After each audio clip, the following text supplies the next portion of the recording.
piece of work, you have to wait for the first one. Wow. Well, my dog doesn't even greet me like that every day. That's beautiful. Thank you so much. I have a little spiel. First, we're honored. I'm honored. The class is honored that you're here. This time around, looking at your films, they not only stand the test of time, they got better for me from the bottom of my heart. And I'm not talking about just Schindler's List, which I always thought was great, or Saving Private Ryan. You know how I felt about AI, and you said to me once ago, well, why didn't they go see it? I thought AI was a masterpiece from the word go. But I'm talking about films like Duel. I'm talking about Always. I'm talking about 1941. Seeing these again, they're better than they were. So not only, 1941. Wow. So I'm telling you, not only the test of time, but your films got better. Thank you. And I am so privileged to be in your company. Thank All you right. so much. It is their evening, so let's begin. Hi, thank you for coming. Thank you so much for coming. Big fan. My name is Zachary. I wanted to ask you a question about the beginning of your career and directing a lot of television projects like Duel.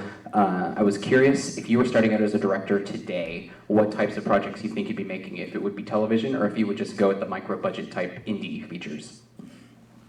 There were only two avenues open to my generation, and one was to, like it is today, to go into the independent world, the Roger Corman world. Roger Corman was the Sundance of yesterday, and through Roger Corman we got Francis Ford Coppola and Marty Scorsese and Monty Hellen. You know all the list of all the usual suspects.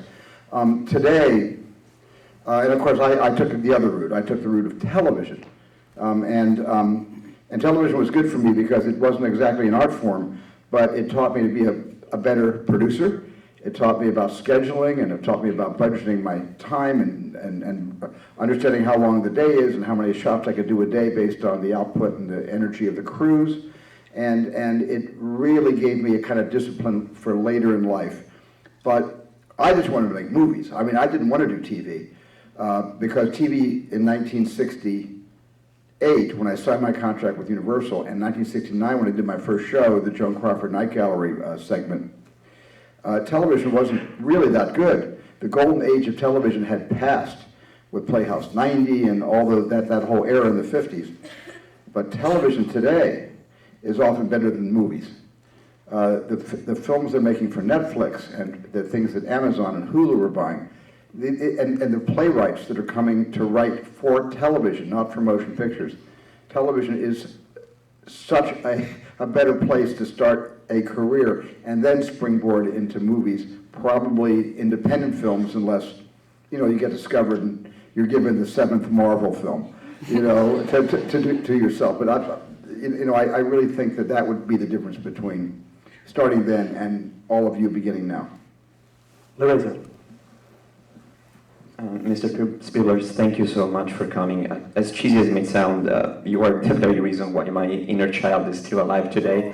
And I guess I can speak for many other people regarding that. And my question is that, in this regard, have you ever felt like you were losing the grasp on that childhood magic that is so present in your movies? And what do you suggest to do when or if that happens?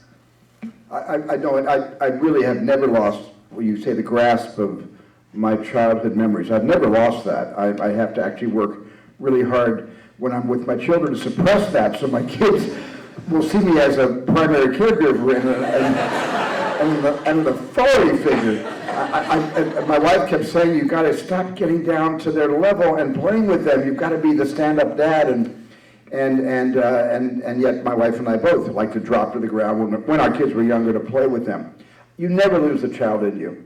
Often you're born without the child at all, and you don't need to go through life without with that child. You can go through life without the child, but because you just become a different person with a different worldview. And I know I have filmmaker friends who were never children. They never had a childhood, for various reasons, often economic reasons, where they had to work really early and they had to take responsibility, and with the loss of a parent, they had to suddenly take care of their sisters and brothers. I mean, I know a lot of my friends did not have a childhood. There's a lot of actors who started 5, 6, 7 years old. very hard to have a childhood when you're a successful professional young actor.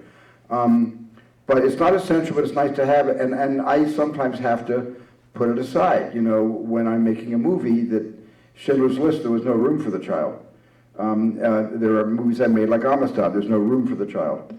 And it's not, it doesn't even intuitively come out. I don't have to struggle with the urge to do something magical when I know that the social reality of the project is that would be a crime to try to introduce that part of what I love, who I love to be in films like that. Thank you. Hello, Stephen. My name is Joe. Good, nice to meet you. Thank you so much for coming. Oh, just call me Stephen, please. Yep, all right. That works. My question is about your process of working with actors. So as your movies evolved and as you evolved as a director, I want to know how your process of working with actors changed over time. Well, my first, you know, I never had, here's the one interesting thing. I was so ambitious and determined to be a movie maker that I never had any fear of working with actors or working with big crews. And sometimes when you're fearless and fearlessly ambitious, you actually tend to, you tend to forget you need to look after the emotional needs of your actors, and not just your actors, of your crew. Everybody needs support. Even though you're the leader, everybody needs to feel like they're part of a team, and you're not just an authoritarian figure calling the shots. I didn't know that at the beginning. I thought a director said action cut, and everybody listened to the director. And I think for the first number of movies, I didn't have the kind of social skills, and I didn't have the kind of mindfulness toward actors that I developed simply with experience.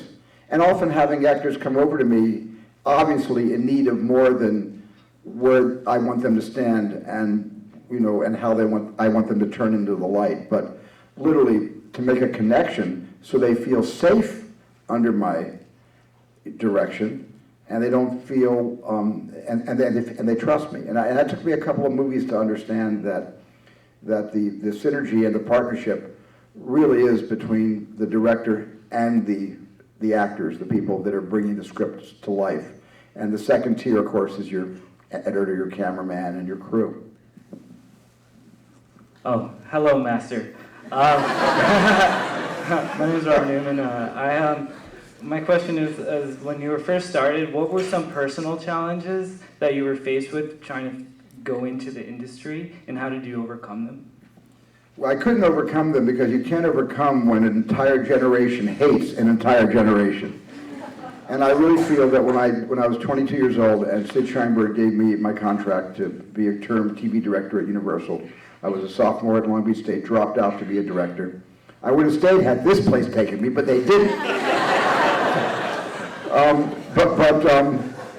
I love this place so much, even then I would have done both jobs. But I dropped out as a sophomore to be a director. And when I did my first show, starring Joan Crawford, the crews, the average age of the crews were probably 49 to 51 years old, which meant that they had been with the best of the best when they were younger.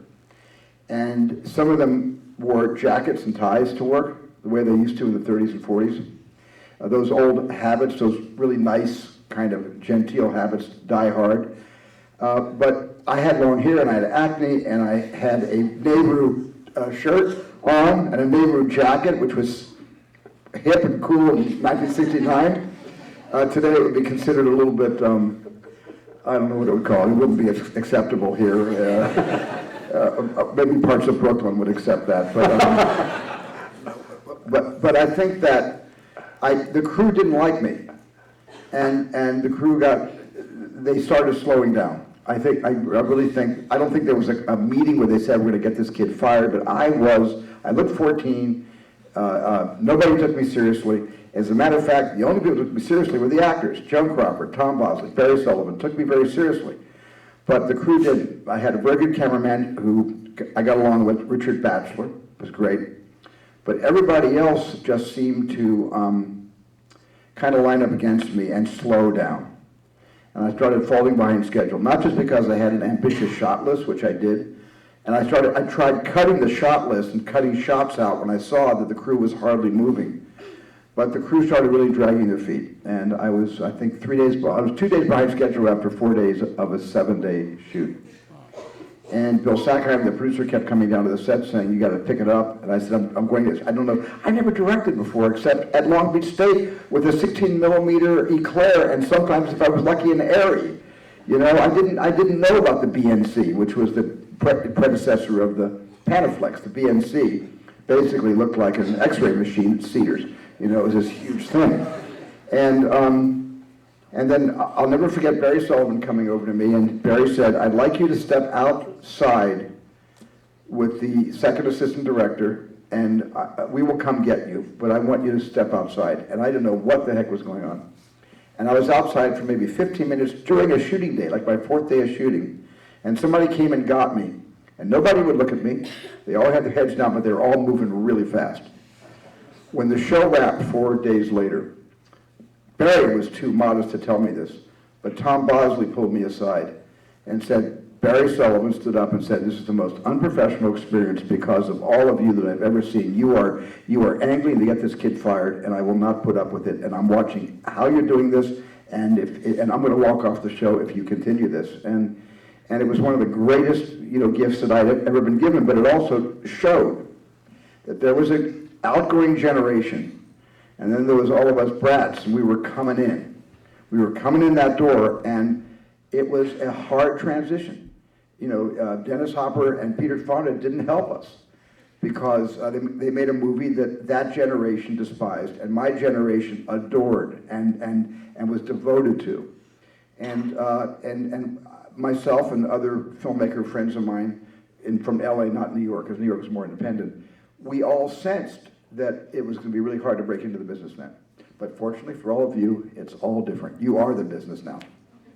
I have a story about your first with Joan.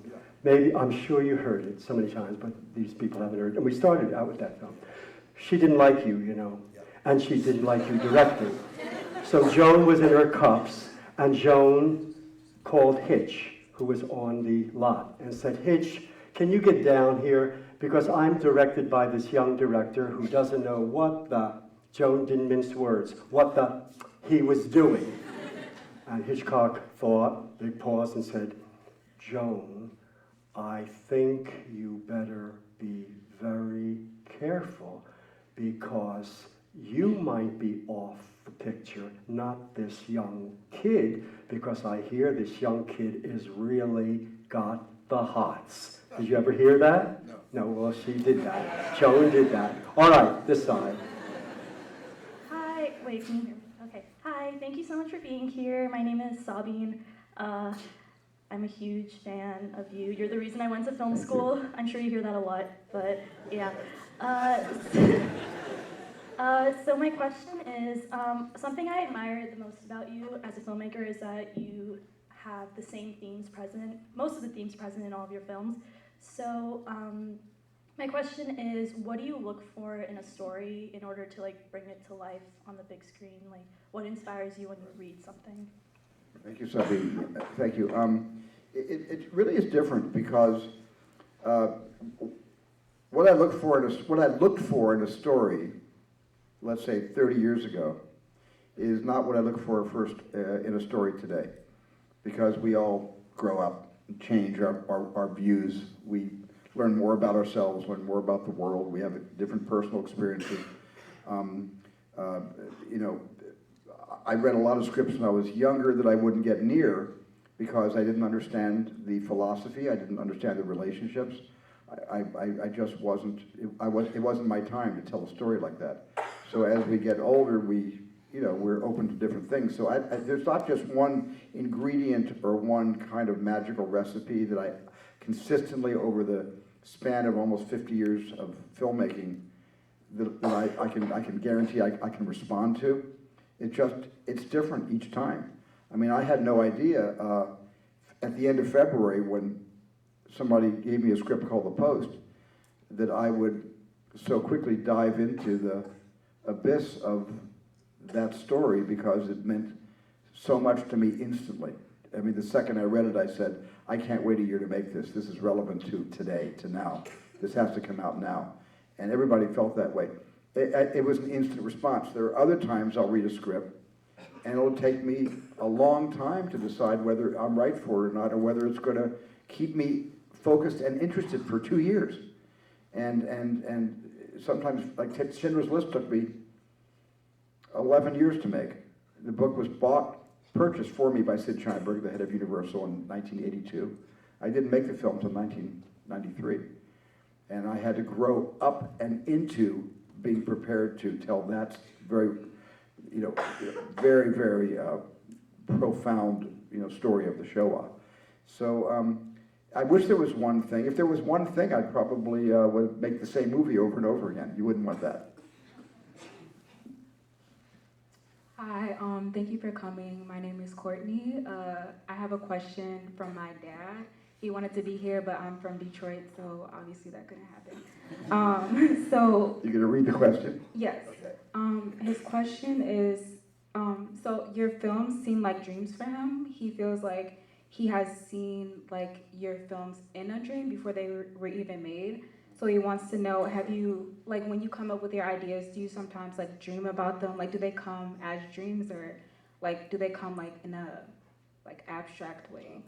If your father has dreams ahead of the time I make the film, would your father be willing to tell me what my dreams are before I have them? I'd like to know what the next 5 years is going to be like. That would be really a great thing. Well.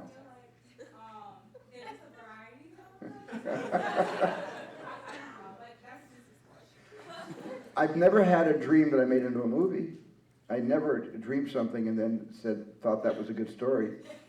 I mean, I've often had dreams where in the dream I thought I had found a story and it was a brilliant story, and I probably dreamed the whole story in my dream, and then I woke up, the dream woke me up, and I didn't want to forget it, so I would just quickly, in the dead of night, at 3 in the morning, write the dream down quickly on a piece of paper, and I'd go back to sleep. And I would wake up having forgotten the dream, but remembering I wrote something down on a piece of paper. And I'd pick up the piece of paper and it would say asparagus. So dreams are not a reliable source of inspiration. Dreams are, I'm not part of the psychology department here or the behavioral psychology, but dreams are us working it out. Dreams are all first-person dreams, even when you're dreaming in the third person, which is always about us. Dreams are about stuff, the shit we gotta exercise, and it's all about, stuff that doesn't really make a great story. But I love that your dad has dreamed things before I made the movie, so, hey, I could use the help. Hello, thank you so much for coming. My name is Catherine, and I actually grew up in Phoenix and went to Arcadia High School. No, you did. Arcadia? She told me Arcadia. that. I grew up, fantastic. Go ahead, tell my me. grandparents lived across the street from Hoffman's, Dick Hoffman. The Hoffmans, Dick Yes. Hoffman was my dad and mom's friend. Yeah, I knew their son. Yeah. So growing up, hearing stories about you is the reason I wanted to go into film and why I'm here. So thank you.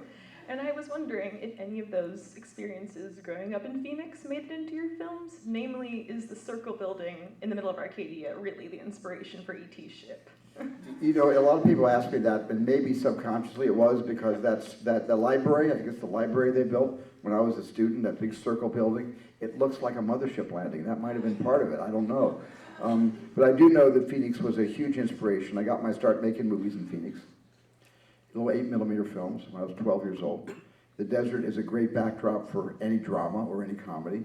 And I spent a lot of time making little 8mm films there, and also it was the place where I started seeing serious movies like Lawrence of Arabia when they came to the theater in the early 60s. Phoenix was a place where Hollywood often came to make movies using the desert, and I remember signing up as an extra for several productions, one with Jimmy Stewart called The Mountain Road. And it was the closest to Hollywood I could get. I was very fortunate. My parents moved there from New Jersey. And also, suburbia is a huge part of my life. E.T. is a suburban fairy tale and directly influenced by my existence on North 49th Street in Scottsdale/Phoenix, Arizona. Yes. Oh, Austin. Hi, Mr. Spielberg. Name's Austin. Thanks for coming. Had a quick question. I'm not going to gush about Jurassic Park, but I do want to talk about 1993. And it's my subjective opinion that ever since post-Schindler's List, your movies have had a little bit more of a darker edge. There's a little bit more seriousness going on, and I'm just, even with established properties like The Lost World and Indy 4, where things feel a little bit tougher, a little bit muddier. And I'm just curious if you think 93 changed you, and if so, in what way do you think it did? That's a great question, and 93 did change me, and Schindler's List changed my life and my career forever. Not just because of the impression the film made on people who saw it, or the Shaw Foundation, which came out of it, which is now here at USC, but because it was a traumatic experience to tell that story, and it shook me to my core, and I felt a little bit like, we made a documentary, I don't know how many of you have seen Five Came Back on Netflix, about the 5 signature filmmakers that covered the war and then came back. And I just remember when we were researching all that, I related very much, even though the director I chose to talk about was William Wyler, but I related very much to George Stevens, who had only made comedies. And then he went through what he went through in France, and then right to Dachau, where he was with the liberating army that liberated the death camp, Dachau, and he took color pictures of it, to color 16mm film rolls, first color of the Holocaust, and how he never made a comedy again. Everything after that, it changed his life. Now, Schindler's List was not my World War II. George Stevens served our country, and he basically saw action, and he saw horror. He saw everything. So legitimately, he was changed forever. But in a small microcosm of the Stevens experience, I really feel the Schindler's List did give me pause about returning to films that, had the smell of buttered popcorn. I've gone back and forth. The indie films still hopefully have some aroma or flavor of popcorn. I don't know. The last one I heard didn't as much as the one before that one. But I think when you see Ready Player One, you're going to see much more the kind of films I made before Schindler's List, the kinds of movies I made in the 1980s. Yes. Hello, Mr. Spielberg. Thank you so much for coming. My name is Brianna Sorella. I just wanted to ask you a question in regards, if you could go back in time, what's one thing that you would change about your career, if anything? That's a great question. I swear to you, I would change absolutely nothing. I would, nothing. I would still make 1941. I would still make Hook, Yes. Hi, my name is Kennedy. Thank you so much for coming. I also grew up in Tucson, so shout out to Arizona. Yeah. I have a question for you about, in this class we learned a lot about creative risks you took in your career, which kind of helped you stand apart from other filmmakers and make an impact in the industry. And as young filmmakers, I feel like sometimes it can be discouraging when you want to make a mark and make an impact, but you feel like so much has already been done. So I'm curious as to what your advice would be for filmmakers that feel like that. Well, it's a good question, but what hasn't ever been done before, what hasn't been done, and which is completely original, is your existence on the planet Earth. No one has ever existed like you with your experience in your world. Everybody here is a fingerprint. No one is like anybody in this room, which means you have original stories to tell, even if you fear that the storyline is familiar to audiences. There's been a lot of movies about young people growing up in relationships with parents, but Greta Gerwig comes along and makes a beautiful film called Lady Bird, and she tells about what it was like for her growing up. Juno is the same way. It's another great story, great film about growing up in that filmmaking vernacular. And we all can tell a story that we may not feel is original, but because you're telling the story, it is completely original.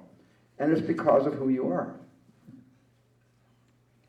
Hi, Mr. Mr. Spielberg. Thank you for taking the time tonight. My name is Chloe, and my question's about genre. You've covered a lot of different genres over your career. Is there a certain one that you enjoy working on more than others? You know, I love mixing and matching. You know, I love just being able to. It's like when you get the big book and you decide what your electives are going to be, and what and you decide what are you going to study. And even if it doesn't apply to a career, you say, oh, that could be an interesting course, and you take it. And it's like that with movies for me. I can't wait to find something I know nothing about. I mean, I love challenging myself with a subject matter that is so foreign to me. And then I study and I research and I get so involved in it that I become a bit of a dilettante authority through the run of the film. Then usually after a year I forget everything I've learned, which is usually the case.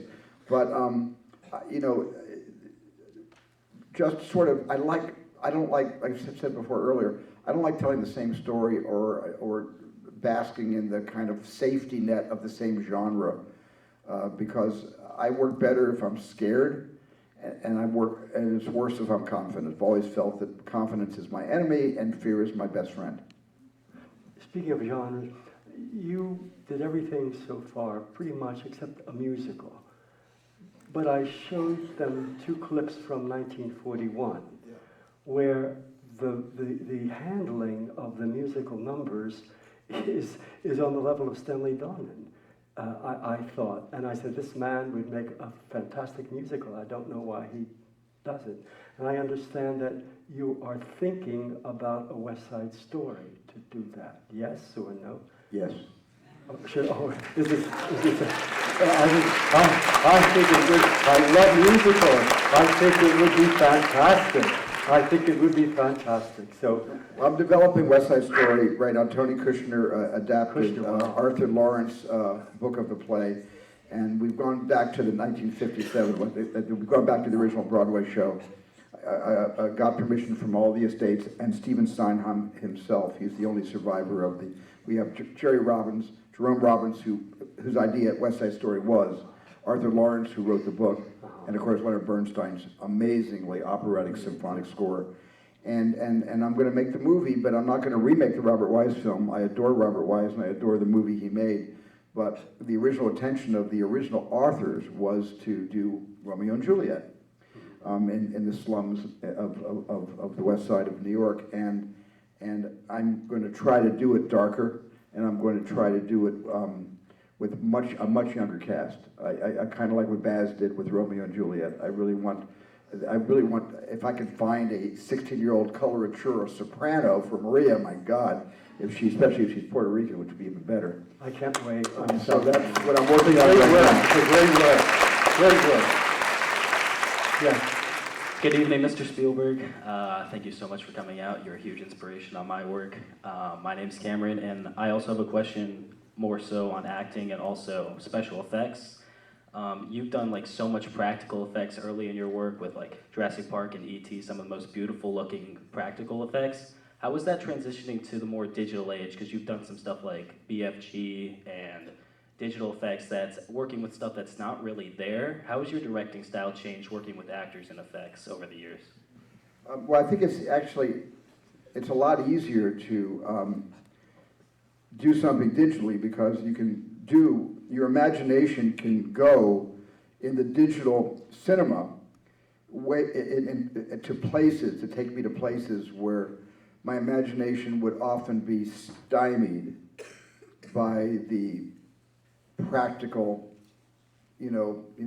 restraints of doing stunts that are impossible to do, or building huge constructions that are too expensive to build but are much more affordable digitally. And because digital cinema today is still, you can still tell the difference between a digital shot and a practical shot. One of the reasons I like Casino Royale so much is because there was no digital work except wire removal. That was real old-fashioned stunt work and great camera placement. Martin Campbell's movie, I thought was extraordinary. And I really admire that, but I also know that there are certain ideas I have that can only be done digitally. I didn't want to do BFG like Darby O'Gill and the Little People, where they burned all the generators out and blew up power poles in Burbank because they were using so much light to put Darby O'Gill in a forced perspective set with regular-sized leprechauns who actually were 70 yards away, and they held focus foreground, background, so it looked like Darby was walking amongst the little people. And that is almost impractical today. Disney did it, but it's impractical to do today. So I like the digital world, I really do, and I think it's not held me back. It's actually been able to expand on the sort of ideas I have for shots. And Ready Player One is no exception. Ready Player One, we had to create the Oasis. How many of you have read the book Ready Player One? I'm curious. Oh, that's a lot. Good. And all the other hands, you should read the book. It's really a great read. Ernie Klein. But we had to create an entire world that didn't exist, called the Oasis, and then intercut that world with the real world. And toward the end of the movie, they intercut really, really quickly. And that was some of the most challenging effects work I think I've ever done. ILM is currently in process completing the movie. They'll have all the last digital shot in, I think, the beginning of January. I read to them during the lecture about how you felt film is so different from digital and how you love film. We screened in another class this afternoon a 35mm print of Shop Around the Corner. And I saw then what you were saying about film being alive. Yes. You said beautiful, and I saw the film alive. It breathed, it moved, it was alive. It was alive, where digital is not. Beautiful. It touched me very much. Yes? Hi, I'm Rita. Thanks so much for coming out and talking to us. Recently in a Q&A, Meryl Streep and Tom Hanks were talking about how you didn't really like doing rehearsals or read-throughs with the actors, and I was wondering if you could talk about that a little bit.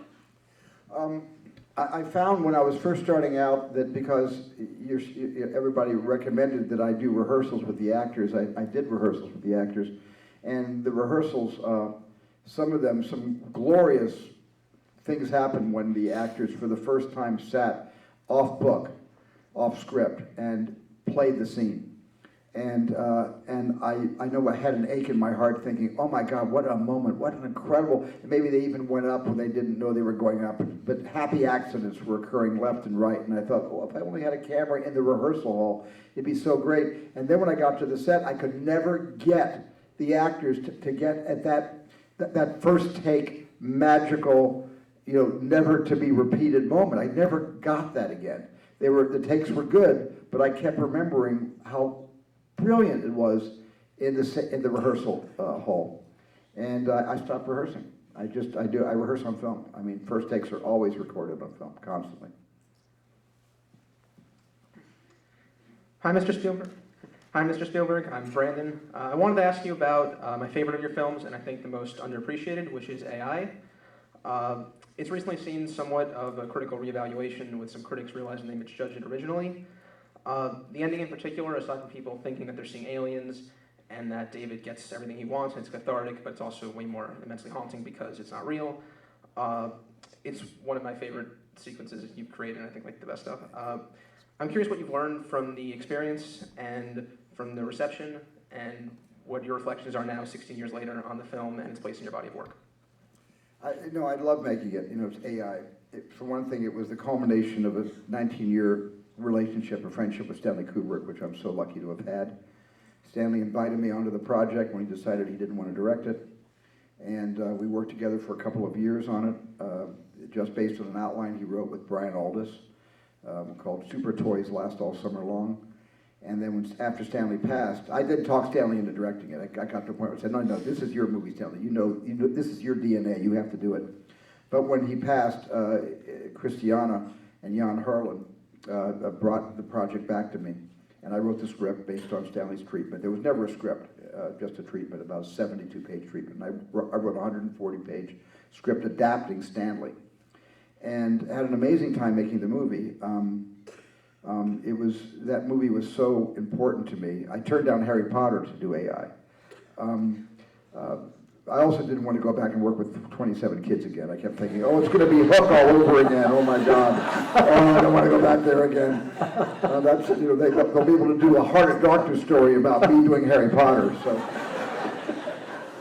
And I'd already sort of made that genre, so it wasn't that thrilling to me. My kids all hated me. They got so mad at me that I turned on Harry Potter. And we got a new puppy, and the kids, for revenge, called the puppy Potter. So when Harry Potter did $1 billion, I kept hearing my kids calling, Potter, Potter. It was one of those things. But I wouldn't have traded. You said, is there anything I regret or anything I would have gone back and done differently? No, I would have made AI all over again. I had a great time doing it. And I think there is some revisionist appreciation of the film now. I read things people are writing about it now. And I think it's not because they see that it's a better film all these years later, but they see the prescience of Stanley Kubrick in predicting where robotics was going, where the world was going in terms of serving men and women as sentient, simulacrums. And I think Stanley's vision, which was always very much, he was always a futurist. I think people see that what AI was about, which is all because of Stanley, is coming closer and closer to reality in our world. Hello, Mr. Spielberg. Thank you for coming. My name's Armand. And my question is about the production process. What aspect of filmmaking makes you personally feel the most alive and excited and full of joy when creating a film? Well, I guess one of the greatest feelings is when you come up with the idea. Just sitting around and coming up with an idea, there's nothing like it. There's no feeling like actually having an original thought that maybe could become a story, that maybe could become a script. And so you never get over that. And even when I don't write the script or I haven't conceived of the story or it's based in a book, my version of how I'm going to adapt it, sometimes I can get very excited about that way ahead of shooting. But the other thing is, when I was much younger, I thought actual physical production was a labor, and it is. It's a real labor. And I used to prefer the cutting room, where I had total control. I didn't have to answer 300 questions a day. And the privacy of myself and Michael Kahn, my editor, just sitting there with a few assistants was glorious. It was like a vacation. As I've aged, I now prefer production over everything. I prefer the social excitement of waking up in the morning and being with people who are all trying to do their best together and for each other. And I think also being a dad and and having a very large family, it was kind of like I'd go home from shooting a movie and I'd get back into a production called Real Life. And so production started to become synonymous with real life for me. And now I look forward to production, and it's not a labor at all. Good evening, Mr. Spielberg. My name is Star, and I was wondering what aspects of filmmaking or techniques have you enjoyed the most over the years, and how your interests have evolved with time? That's a very good question. I think the techniques are the things that I really get excited about is new technology. Being able to find a kind of new form. And one of the most exciting periods of my life was when we decided to do the dinosaurs in Jurassic Park digitally. No movie had ever attempted to take featured characters, the marquee value of dinosaurs, and do them digitally. Meaning, the star was going to be non-existent in the real space. Now, Stan Winston did full-size dinosaurs that were absolutely, utterly brilliant and terrifying and were amazing. But we had about 65 shots of dinosaurs full-size, running and performing that Dennis Muren came up with at ILM. And that was one of the most exciting breakthroughs because that began the digital revolution. There had been, I produced a movie, executive movie, that actually had the first digital shot in it, directed by Barry Levinson, called Young Sherlock Holmes. And ILM, Barry Levinson had written in the script that a stained glass window of a Templar knight comes alive and kills the priest. And nobody knew how to do it. And then John Lasseter at ILM, who was a special effects person, came up with a technique using the computer to create the stained glass window and make it appear as if it was coming to life. And that was the first digital shot in a movie ever. But Jurassic Park changed a lot. And for both, by the way, for the better and for worse, it changed a lot. And those are the exciting times. I'm playing around right now with 360, which I'm excited about. I'm doing some 360 work here at USC in the Shoah Foundation. I think that's a whole new, way of telling a story. Makes it harder to direct the audience's attention at 360, but it's a challenge that somebody will meet and break through. And new media is really exciting to me. Mr. Spielberg, thank you so much for coming. I'm always amazed in your movies by the blocking of both the actors and the camera. There's just always really beautiful movement between the two.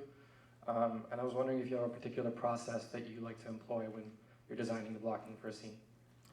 It's all just done by gut. It's not done by, I don't plan anymore. I mean, if it's a big special effects movie, of course I have to pre-visualize ahead of time everything so everybody can be on the same page. 16 departments have to know what I want if it's a big effect shot. But on regular movies, on movies like Bridge of Spies or films like the film I just finished, The Post, no shot list, no storyboards, no plan when to move the camera in. I just literally feel the scene out. I watch the actors play the scene. I block it, and then the actors play it within the blocking, and then I decide where the camera goes. And once I figure out the first step, the second step is easier to take, and the third step is even easier, and then suddenly becomes a little bit of a slide downhill. And that's the way it's always been when I don't have to pre-plan. And I'm enjoying not planning. It's really fun. Just come up with the stuff on the set. Hi, Mr. Spielberg. Thank you so much for coming in. My name's Austin. As Dr. Casper said, you've had so many movies that have stood the test of time and kind of become classics, and I'm interested in what film you want to be most remembered by in 50, 100 years, or if there are multiple, and why. It's a good question, but it's never up to me, because I wouldn't want to be remembered for just one film, because that would completely, that would negate the other 30 films I've made. So I wouldn't want just one film to be the one film I'm known for. I feel I'm an eclectic director. My heroes are Michael Curtiz and William Wyler and those workhorse artist directors who never came out of the same hole. They always kind of just jumped genres, and I've always liked that. Tell this class how important classic Hollywood cinema and post-classical 50s and 60s, because these are postmodern babies. They don't see this stuff. So you talk William Wyler, they go, who is this, Billy Wilder? No, it's not Billy Wilder. Tell them. Tell them. Here's all I'm going to tell you. Everybody get your devices, your iPads, your phones, and subscribe to Turner Classic Movies. That's all you have to do. And when you got time, just put on an old classic black and white film.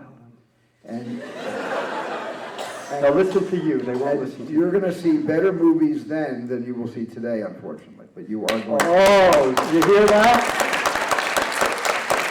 And they criticize me for saying things like that. Yeah. All right. Yes. Go ahead. Who's up? Go ahead.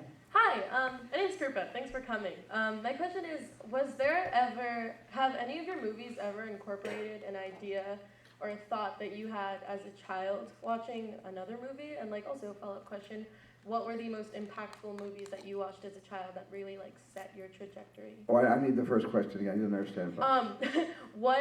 Have any of your films throughout your entire career incorporated an idea that perhaps you had as a child? Well, I think maybe E.T. incorporated an idea that I had as a teenager when my mom and dad got divorced. And it was such an unexpected and traumatic event in the life of myself and my three younger sisters that I needed to find a way to deal with the pain. I needed to find a way to objectify it and take it out from inside myself. And as a filmmaker, you can do that. As a painter, you can do that. You can do that in the art world, because you can take something that needs to be surgically removed from your soul and put it out there and look at it and find ways of dealing with it and expressing it. And so I wrote the story about my mom and dad's divorce, and it had no title. It was going to be called A Boy's Life. And one day I realized, wait a second, this is really depressing. Nobody's going to come see this movie. This is really, really dark and sad. And it was about this kid who was looking to fill up that hole in his life. And he did it through hobbies. And I thought, well, let's get rid of the hobbies. Let's have an alien land in his backyard. And that's how E.T. was born. It came from that traumatic experience. And E.T. was Elliot's salvation. And in a way, indirectly, many years later, it was also my own.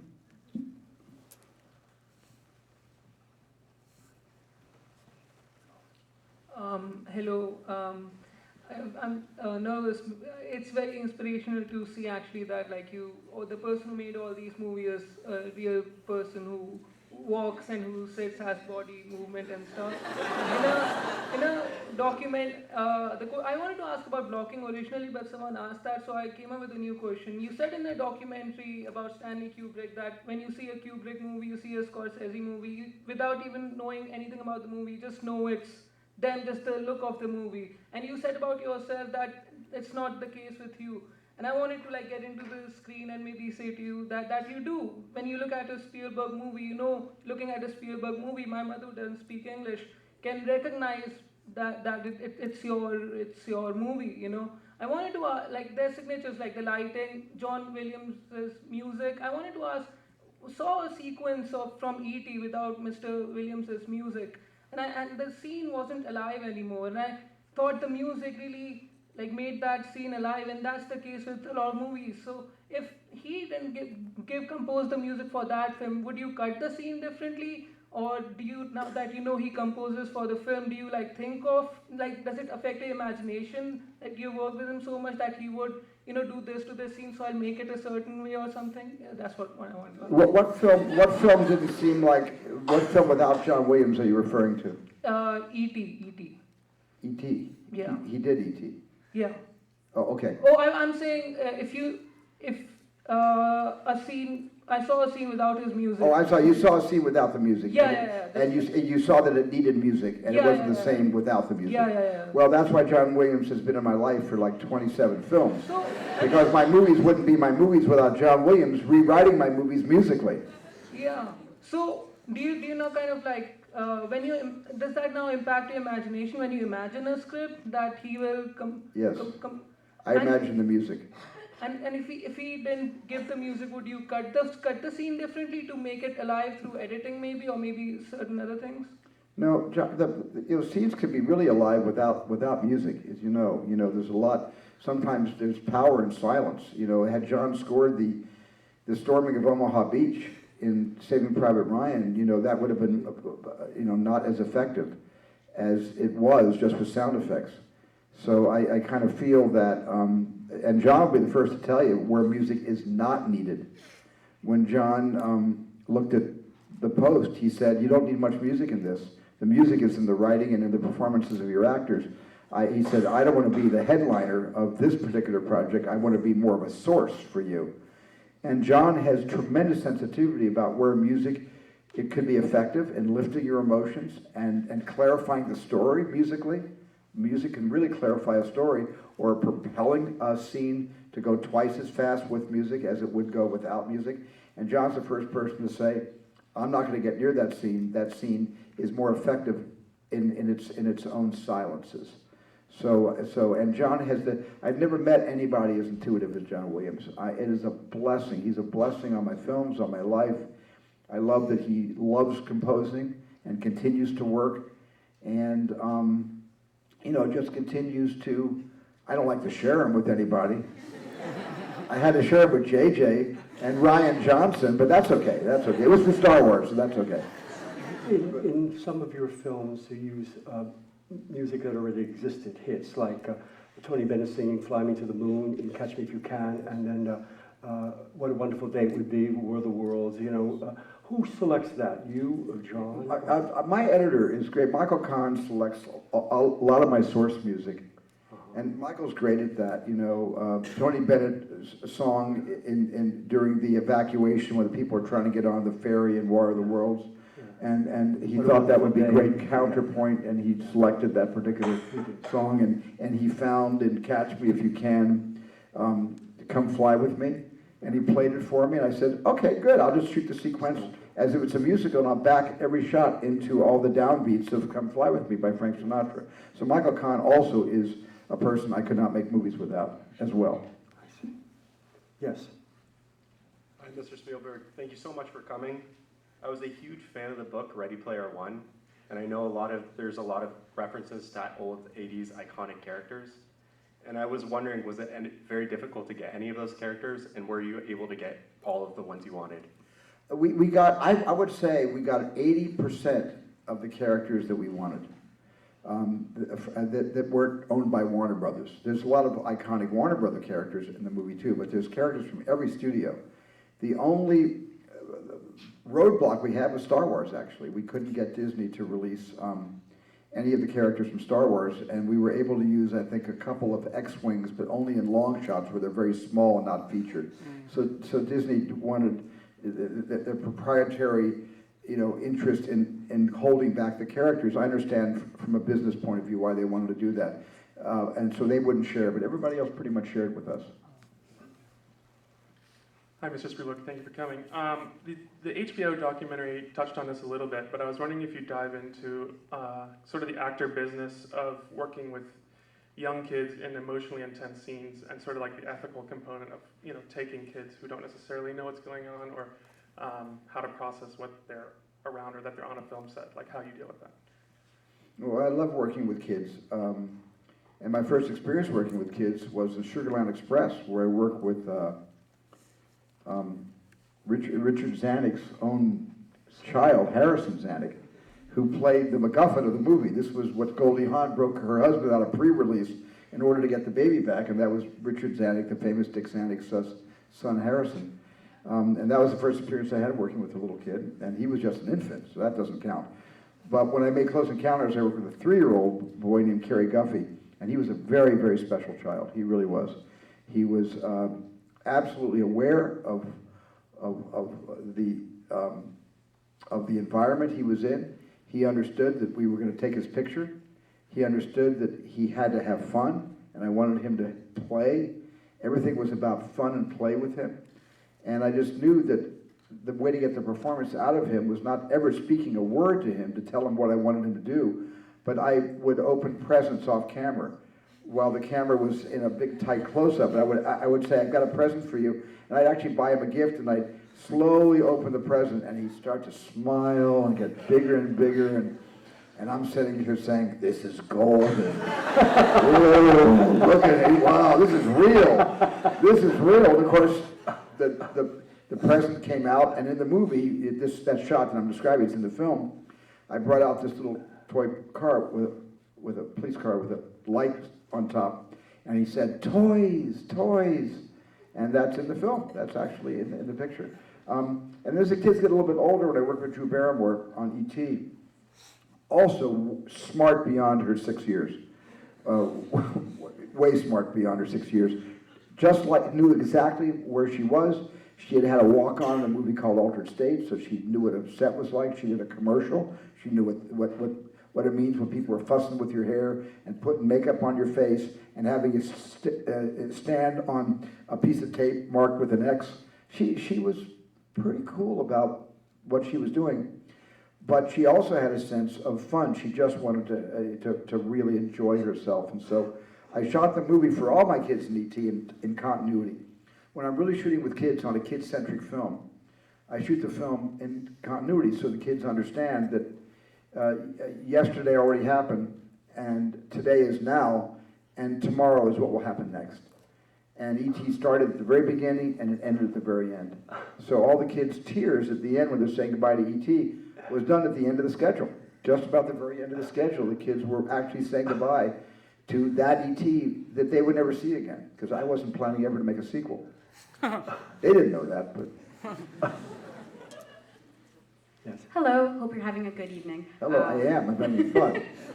My name is Chandler, and my question's about Joseph Campbell. He would always say that we lack in our generation. What's your question about? Oh, sorry. My question is about Joseph Campbell. He would always say that we lack the ability to mythologize in our generation.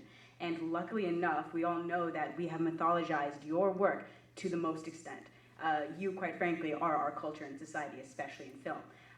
What is a specific thing that makes it that your films get mythologized, and how we can continue to mythologize current and further stories? And my name is Brianna. Hi, Anna. These questions kind of go hand in hand. Close Encounters is my dad's favorite movie, and it's also one of mine. And what I wanted to know is that in terms of like cross-generational appeal, like what do you do to have films transcend generations and just get told over and over again?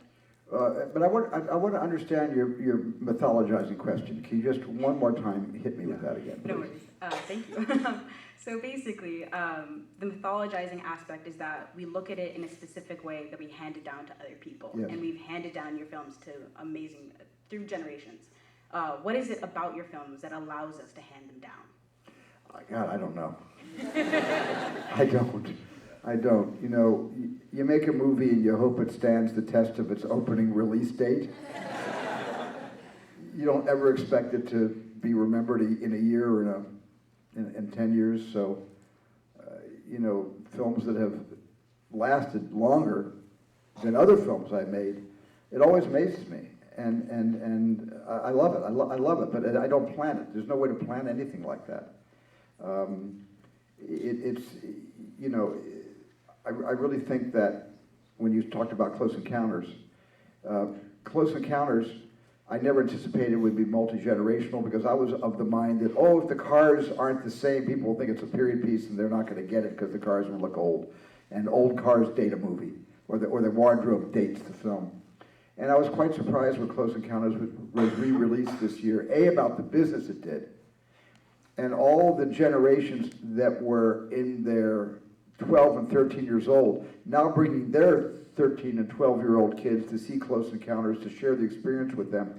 So part of this mythologizing is really done through the parents, where they want their kids to have the experience that they once had on a film. And I was really surprised also that the young kids that saw Close Encounters not 3 months ago were liked it. The way their parents did, in different ways. I think they liked it because it was unusual. And what makes Close Encounters unusual? Aliens aren't bad guys. They didn't come down and blow up the Capitol and the Washington Monument, like in Earth versus Flying Saucers or Independence Day. They came down to make peace and to offer an olive branch, and it was done through a musical mathematical communication.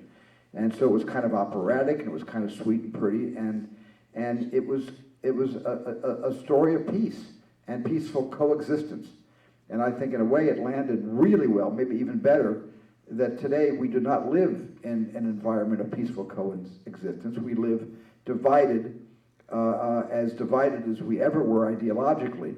And not since the Civil War have I experienced this kind of an ideological abyss.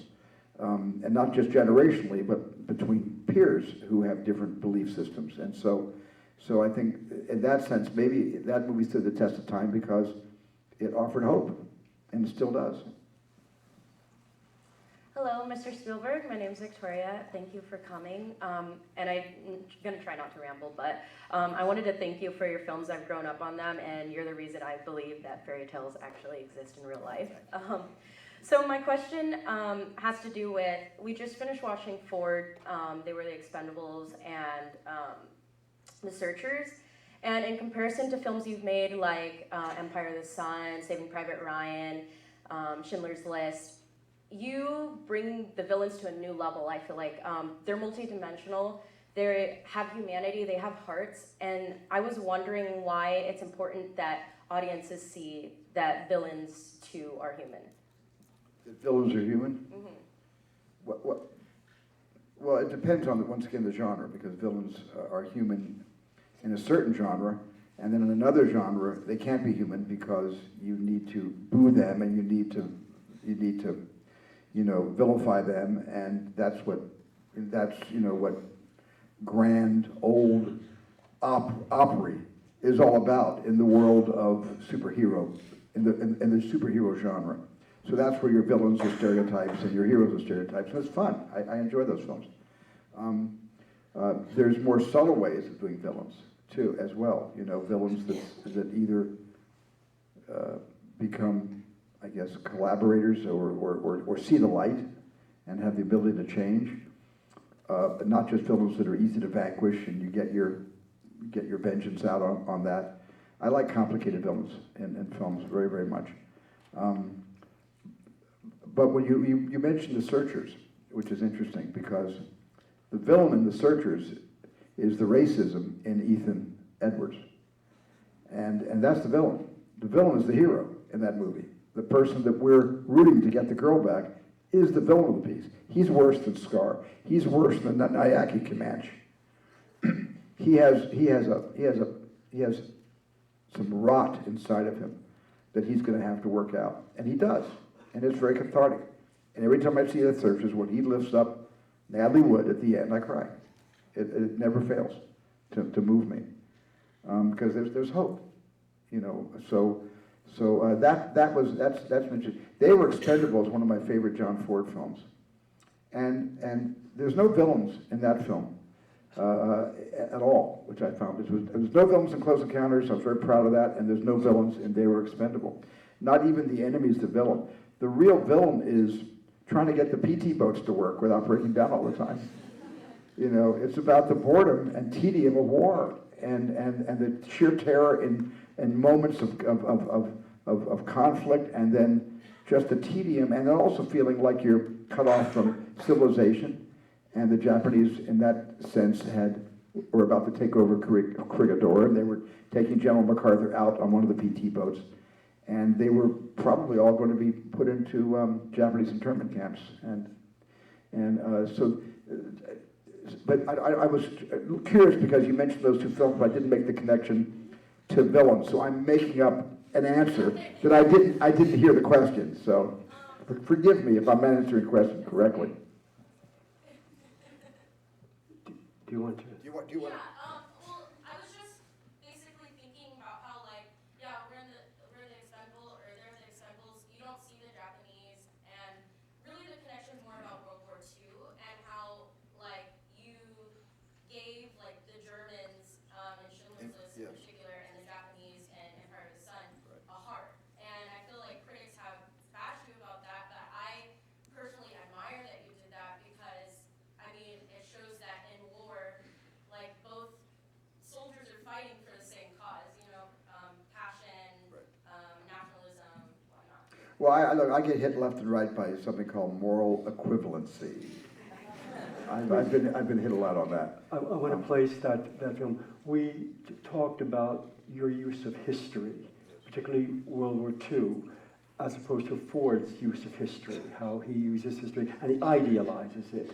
And we analyze that scene where there's this fight going on and he's got all these flames and it looks beautiful, you know, that Ford does. But how you, in contrast, in Saving Private Ryan, the ugliness of the war. So that's where we were talking. And Ford, of course, formally, there's so much of Ford in your work. Yeah, well, he's a poet, Ford. The compositions. I'm not the poet Ford is. Yeah. You know, I admire Ford. I don't think I'll ever be the poet Ford is. But he's a poet and with a camera. Yeah. But I don't. But I wonder. I would often wonder if the Hayes Committee, the censorship of the 1930s and 40s, hadn't been in place, if there had been much more of a liberal point of view about telling the visual truth about war, how far Ford would have gone to show carnage. It'd be interesting. Since Ford experienced it, he's one of the directors that went and covered the war in the Pacific. And he also landed on Omaha Beach, I think, I think it was about 3 o'clock in the afternoon on day one. So I'm not sure. You know, I feel that I don't humanize the enemy because I understand that they're the enemy. The Japanese were humanized because the Japanese had all the power. when Christian Bale, who played young Jim, and everybody were their prisoners. And the Japanese had power, and with power comes that whole thing called the Stockholm Syndrome. And I just thought that was an interesting aspect of that story. That Jim, while everybody else was already giving up on themselves for dead, Jim was a war lover. He enjoyed the action. He enjoyed something that would traumatize anybody else. That's what made him so special and so kind of weird. And for me, the inconsistencies of being able to predict the behavior of characters, not being able to absolutely know what they're going to do next, are the kind of movies and characters I want to, talk about. I hate to be the party pooper or the stern father with all you kids out there, but it's 7 o'clock, and we really appreciate. I'll do 2 more questions. 2, okay. Great. So rare. Thank you, Mr. Spielberg. Please, go ahead, please. My name is Gus Cirillo, and thank you very much for your time. Question for you is the kidnapping of Eduardo Montara. I know you're just directing, that's another one you're going to be coming up here. My son Phoenix has actually auditioned for you many times for it, and it's wonderful. You're really looking for a child that has a Jewish, Italian, thick background. What's the process you go through within picking your cast? Something so, well, the book is amazing, and I see why. But also, what is it that how did you decide this is what you're going to put your heart and soul into? Well, I did put my heart and soul into it for a number of years. Tony Kushner wrote a brilliant screenplay based on David Kirshner's book, his book that he researched for years before writing it. And by the way, he was the provost at Brown University. And I loved it. I loved the story. It's a true story. I could not find a 6-year-old kid. I just couldn't. My mojo wasn't working on this one. I'm really good with casting young people. I could not find this kid. We looked at 3,000 young boys between the ages of 5 and 8, and all over the world, in every English-speaking country. Even started looking at Italy, where we were going to shoot the film. I had Mark Rylance as the Pope. I had Oscar Isaacs as the father. And it just didn't come together. So I'm hoping someday an amazing kid like that amazing kid in the movie Lion. Did you see Lion? That incredible kid. That's the kind of kid I need. I need the kind of kid that was the kid in Cinema Paradiso. So I got a real high bar on who this kid is. His kid has to carry the movie. And he has to look 6. He could be 8, but he has to look 6. And I have not had the luck finding him yet, but I'm not giving up on him. Last one. Question. Hi, thank you so much for your time. My name is Faith, and one of the experiences that's really stuck with me is my dad saw AI for the first time and then decided to spend 3 hours telling me the entire plot because for the life of him, he could not get over the ending. There were so many questions he had that he felt he couldn't answer and that he had no answers to. And I think if there's one thing a lot of us can say about your work is that the themes are irreducible. There's no way to really just go, and that in one sentence is Steven Spielberg's film. So my question is, what are some of the questions that you struggle over, that you seek to answer or explore in your films? What are the enduring questions in your life and in your work? For me, I have a lot of enduring questions, and I'm always asking them, usually privately, and usually of myself. But the one enduring question that kind of haunts me is, this is what came out in my documentary, the HBO documentary, the question is, how do you make up 15 lost years with your father? That you were responsible for the estrangement. And that's been a big part of my life, and that's rubbed off like pollen on so many of my movies. And these are questions I explore. My dad's almost 101 years old, and I got to watch the documentary with him. We sat side by side last Saturday, and I showed him the documentary for the first time. It was a very healing, beautiful experience. But I'm always considering what do we owe our parents. and what do we owe our parents, not just for the gift of life, but what do we owe our parents for either the good or ill ways we were raised, or the way we thought we were not raised well, but we might have been. We don't really know until you have your own kids, and then you start reflecting on what it's like, how your parents raised you. So the whole thing about children and parents and that very tenuous and important, relationship is something that I explore a lot and think about a lot.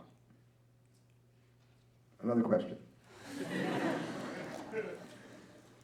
Go ahead. Anybody? I'm back. No, it's me. Please. Don't do this.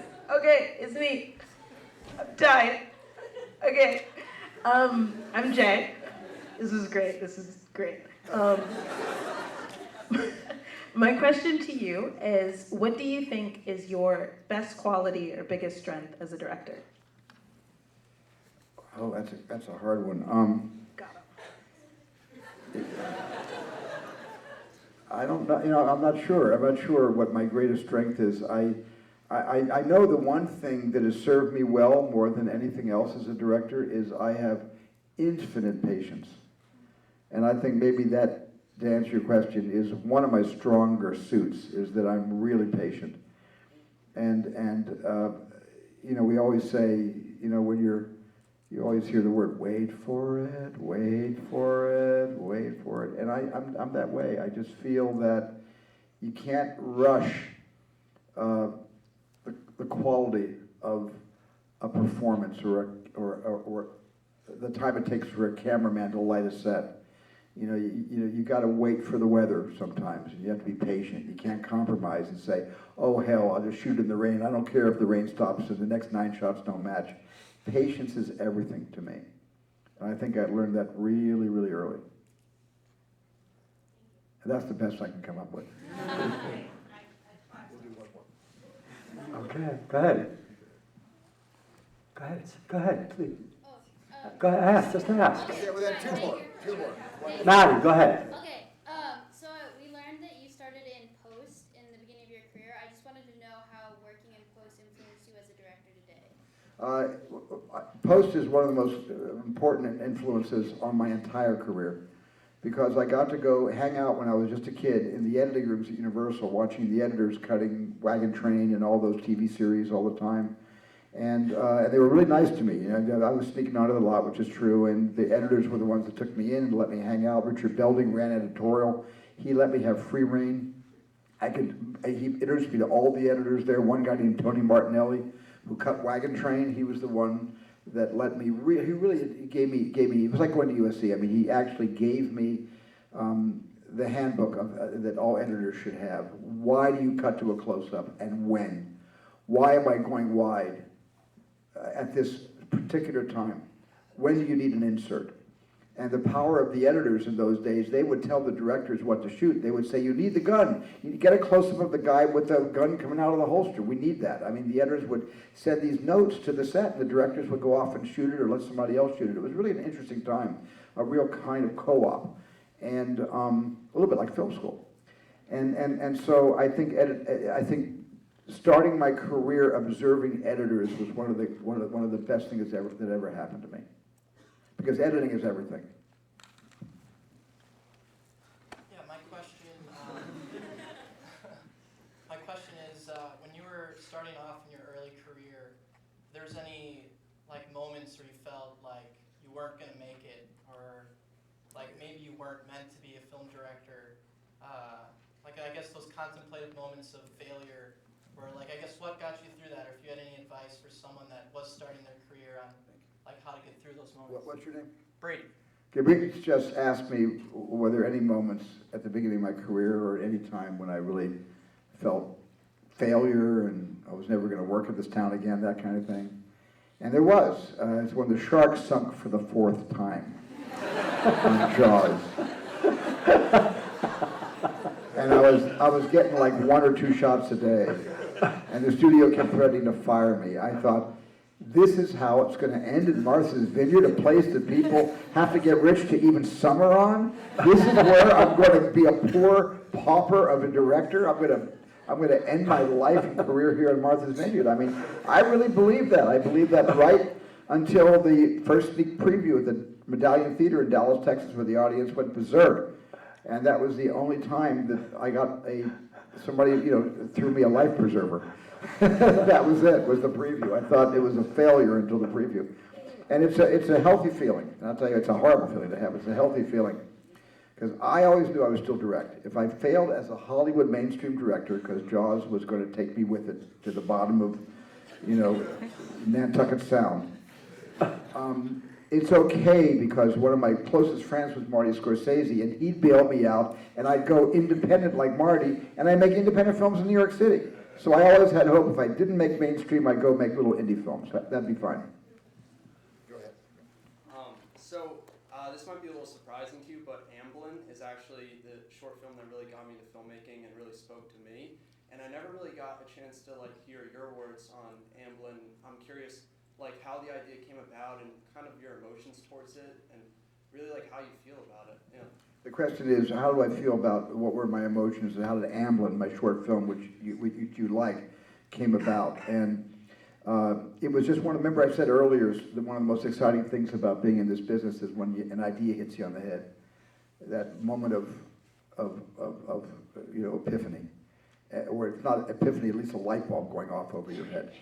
And suddenly I was sitting around thinking, what's the next short film? I made a lot of short films in college and in high school, but I was in college at Long Beach State. And what is the next short film I want to make? And I suddenly thought, because I love the desert, I was raised in Arizona, love the desert. And so I said, what if there's this kid hitchhiking in the desert, and all of a sudden, across the street, there's a girl, and she's hitchhiking, and they meet, and they hitchhike together. So, as simple as that. And I thought, okay, now where should they go? Well, they're going to the Pacific Ocean. Good. Why are they going to the Pacific Ocean? Because the boy came to California to see the ocean. He's never seen the ocean before, like me. I hadn't seen the ocean. And he's coming to see the ocean. And I thought, I have an idea. The kid has a guitar case. And then I thought, and what's cool about that is the girl thinks he's really sexy because he plays guitar. But he's too shy to play it, so he doesn't open it in front of her. And they have this relationship, and I think she assumes he's a really cool guy because he got this guitar. And when he finally sees the ocean, jumps into the ocean, she sneaks over, looks around, opens the tube, opens the guitar case, and it's a suitcase. There's Lavorce, there's soap, there's fresh underwear, there's all the stuff. There's no guitar. And everything I just told you happened in about, 2 minutes.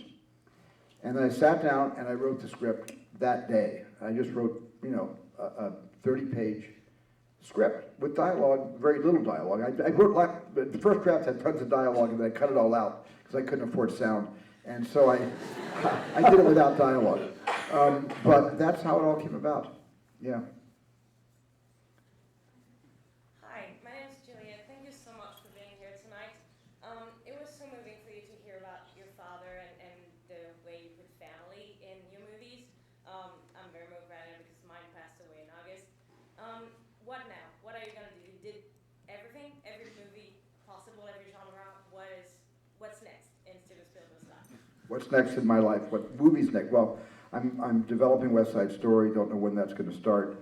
But I had no idea that the Post would come into my life. I'm really open to manna from heaven, and I'm open to good writers all the time.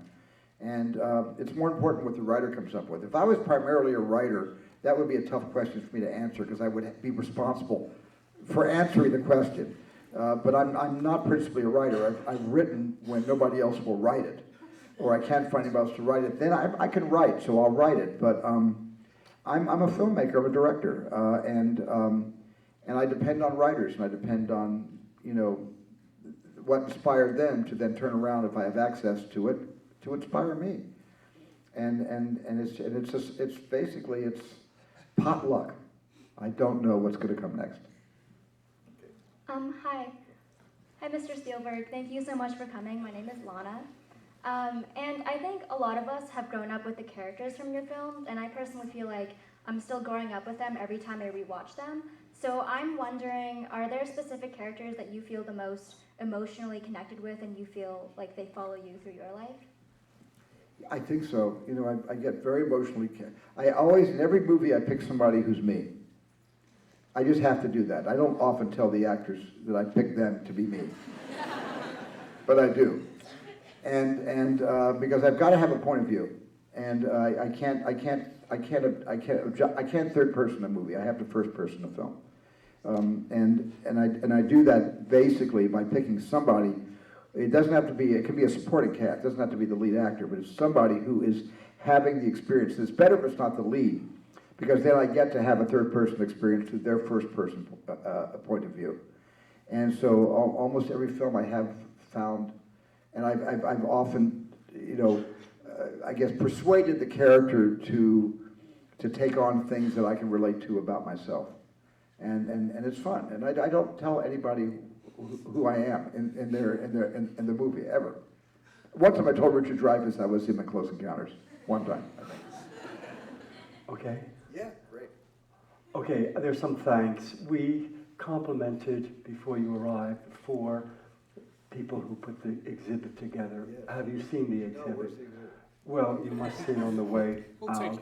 It is so clean. It is so pure. I took my breath away. The purity of it. I'm going to go see it. And they're here, and we complimented them. Is Brittany here? Brittany's right here.